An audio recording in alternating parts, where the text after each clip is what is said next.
कहाँ लेकर जा रही हो? शाम होने वाली है, घर चलते हैं। माँ को पता लगा तो वो आज रोटी नहीं देंगी। अरे चलते हैं ना, थोड़ी सी दूर और। कुछ ही दिनों में तेरा विवाह है, उससे पहले कुछ दिन और मेरे साथ फूल तोड़ ले। उसके बाद तू तो अपनी ससुराल चली ही जाएगी। कितने फूल हैं यहाँ, इनको तोड़ ले। कहीं और जाने की क्या जरूरत है? नहीं, मुझे इससे भी सुंदर फूल चाहिए। बस थोड़ा सा और आगे चल, उसके बाद पक्का घर चलेंगे। राधिका ने चंपा की बात मान ली। वो उसकी सारी बातें मानती थी, आंखें बंद करके यकीन जो करती थी उस पे। वो धीरे धीरे आगे बढ़ने लगी। कहानी शुरू होती है जगतपुर नामक गांव में चंपा और राधिका नाम की दो सहेलियों से। दोनों की दोस्ती बचपन से थी। राधिका जैसे ही आगे बढ़ती जा रही थी, आसमान का रंग गहराता जा रहा था, जैसे ये आसमान उसको रोकने की कोशिश कर रहा हो। परंतु राधिका इस बात से अनजान थी। चंपा जो उसके साथ आगे बढ़े जा रही थी, उसके दिल में एक अजीब सी खुशी थी। आज वो होगा जिसका अंदाजा राधिका ने कभी नहीं लगाया होगा। चलते चलते वो एक ऐसी जगह पहुंच गई जहां बहुत सारे काले फूल थे। उन फूलों को देखकर एक अजीब सी बेचैनी राधिका के मन में होने लगी। चंपा, मेरी दादी कहती हैं, काले फूल इस धरती पे सिर्फ एक जगह मिलते हैं, और वो जगह एक मनहूस जहां होती है, दुनिया के 7वें तबके पे जाके रुकती है।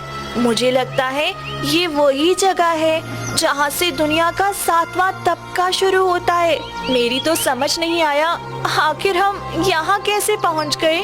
हम यहाँ से चलते हैं, मुझे बहुत डर लग रहा है। चंपा ने तिरछी नजरों से उसको देखा और अपनी कमर से बंधी पोटली से एक खाक निकाली। उस खाक को राधिका की तरफ उड़ाया, जिससे राधिका की पूरी दुनिया ही घूम गई। देखते ही देखते एक पीली रोशनी राधिका के शरीर से निकलने लगी और कुछ ही पल में वो भी एक काले फूल में बदल गई। राधिका को फूल में बदलते देख चंपा जोर जोर से हंसने लगी। आज मेरी 7 साल की तपस्या पूरी हुई। अब से मैं वो ही करूंगी जो मुझे बहुत पहले करना चाहिए था। आज के बाद सब मेरी मर्जी से होगा। राधिका ने मेरी जिंदगी उजाड़ रखी थी, अब समय आ गया है वो सब छीन लेने का, जिस पे सिर्फ और सिर्फ मेरा हक है। ये सोचते हुए वो गांव की ओर चल दी। चंपा के जाने के बाद पेड़ के पीछे से एक इंसान छुपकर ये सब देख रहा था। चंपा के जाने के बाद वो पेड़ के पीछे से बाहर आया और डरी हुई आवाज में कहा, हे ऊपर वाले, ये क्या हो गया? मैंने तो सोचा भी नहीं था कि कोई इंसान ऐसा भी कर सकता है। हे भगवान, ये दोनों तो गांव की सबसे अच्छी और पक्की सहेलियां थीं। मुझे जल्द से जल्द ये बात गांव वालों को बतानी होगी। राधिका बेटी एक बहुत ही समझदार और नेक लड़की है, उसके साथ ऐसा नहीं होना चाहिए था। नहीं नहीं नहीं नहीं नहीं नहीं, नहीं। मुझे कैसे भी करके राधिका को इस 7वें तबके से बाहर निकालना ही होगा। उसने एक पल के लिए सोचा, वो आगे बढ़ा। उसने फूल तोड़ने के लिए हाथ बढ़ाया। अचानक उसके दिल में ख्याल आया,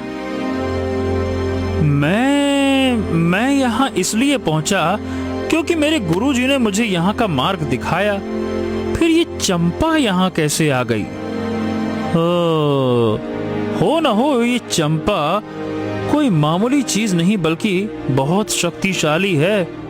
चंपा राधिका को इस दुनिया तक ला सकती है, तो अगर उसको सच पता लग गया तो न जाने मेरे साथ क्या करेगी। मेरे तो छोटे छोटे बच्चे हैं, मेरी पत्नी है। अरे अगर चंपा ने मेरे साथ कुछ गलत कर दिया तो मेरे बच्चे और पत्नी कहाँ जाएंगे? नहीं नहीं नहीं नहीं नहीं नहीं, नहीं। मुझे इन सब से दूर ही रहना चाहिए। मुझे किसी और की जान बचाने के लिए अपने परिवार की जान को खतरे में नहीं डालना चाहिए।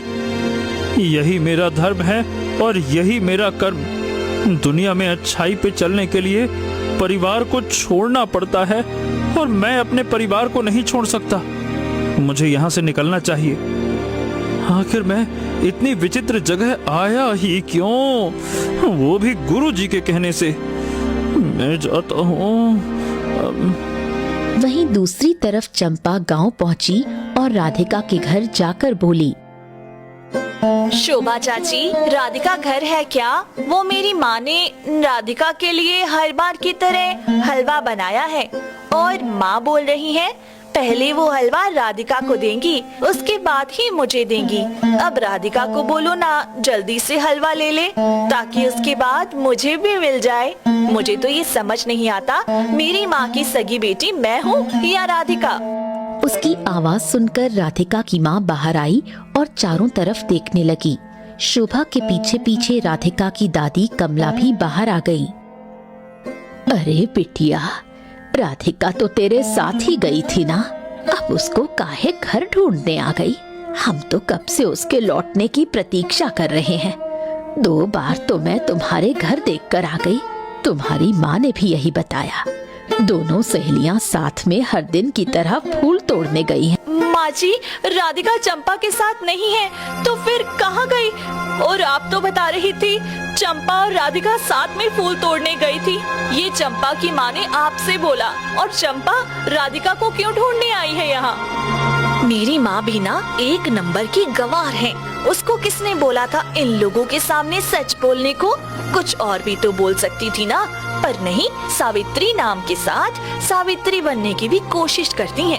पर उसकी बेटी है ना चंपा, वो अपनी माँ को कभी कामयाब नहीं होने देगी। वो दांत भींच कर अपनी माँ की अक्ल को कोस रही थी। तभी शोभा और कमला ने उसको ध्यान से देखा। उनको कुछ तो संदेह हुआ। दोनों ने एक दूसरे की तरफ देखा। चंपा, तू हमसे कुछ छुपा रही है। कुछ तो ऐसा है जो बताना चाहती है और बताना नहीं चाहती। वैसे तो हम जानते हैं तू अपनी सहेली के लिए एक मिसाल है। कभी उसकी बात किसी को नहीं बताएगी, परंतु हम भी तेरे अपने ही तो हैं। बताओ, क्या राधिका शिवांश से मिलने गई है? नहीं माँ जी, वो शिवांश से मिल नहीं सकती। आपको तो पता है उसने मेरी कसम खाई है, वो विवाह करने से पहले उससे नहीं मिलेगी। और मेरी बेटी अपनी माँ की कसम कभी झूठी नहीं खाती। आप ये ख्याल दिल से निकाल दो। तो फिर गई कहाँ राधिका? शाम होने लगी है, मुझे चिंता हो रही है। मेरा कलेजा मुंह को आ रहा है। अब तक एक सुकून था कि राधिका चंपा के साथ है, तो कोई चिंता की बात नहीं। चंपा अपनी जान पर खेल जाएगी, परंतु राधिका को कुछ नहीं होने देगी। अब चंपा सामने है तो राधिका कहाँ गई? चंपा न जाने कब से चुप थी। वो सोच ही रही थी क्या बोले इन लोगों को। फिर उसके दिल में मक्कारी आ गई। उसने उदास सा चेहरा बनाया, जैसे उसके दिल में बहुत दर्द उमड़ आया हो। क्यों इतना सोच रही है इन लोगों के बारे में? इनको जो बोल देगी वो मान लेंगे और इनके दुख में अब शामिल होने का समय है।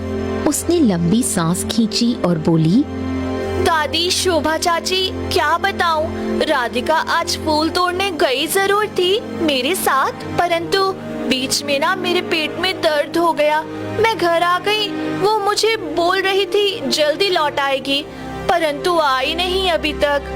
अब मेरा दिल बहुत घबरा रहा है, कहीं वो किसी मुसीबत में ना हो। मुझे उसको अकेला छोड़कर आना ही नहीं चाहिए था। ये क्या बोल रही है बेटा तू उसको अकेला क्यों छोड़ के आई? तेरे पेट में दर्द था तो उसको भी साथ ले आती। माँ जी, चलिए ना, राधिका को ढूंढने चलते हैं। इतनी देर तो वो कभी नहीं लगाती। तू अकेले कहाँ जाएगी बहू? एक काम कर, शिवांश को बुला ले उसके घर से। उसको पता लगेगा ना उसकी होने वाली पत्नी घर से गायब है और उसको किसी ने बताया भी नहीं, तो वो गुस्सा हो जाएगा। अब वो इस घर का होने वाला दामाद है, उसका भी पूरा हक है इस घर के सुख दुख में। हाँ माँ जी, आप घर पे ही रहना, मैं जा रही हूँ शिवांश को लेके। और राधिका घर लौट आए तो उसको भोजन करा देना। मेरी बेटी ना जाने कब से भूखी प्यासी होगी।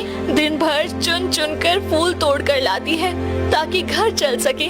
आज फूल के साथ खुद भी नहीं लौटी। अब ऊपर वाला ही जाने कि कहाँ होगी, किस हाल में होगी। उसकी बेचैनी देखकर चंपा को बड़ा सुख मिला। फिर उसके दिल में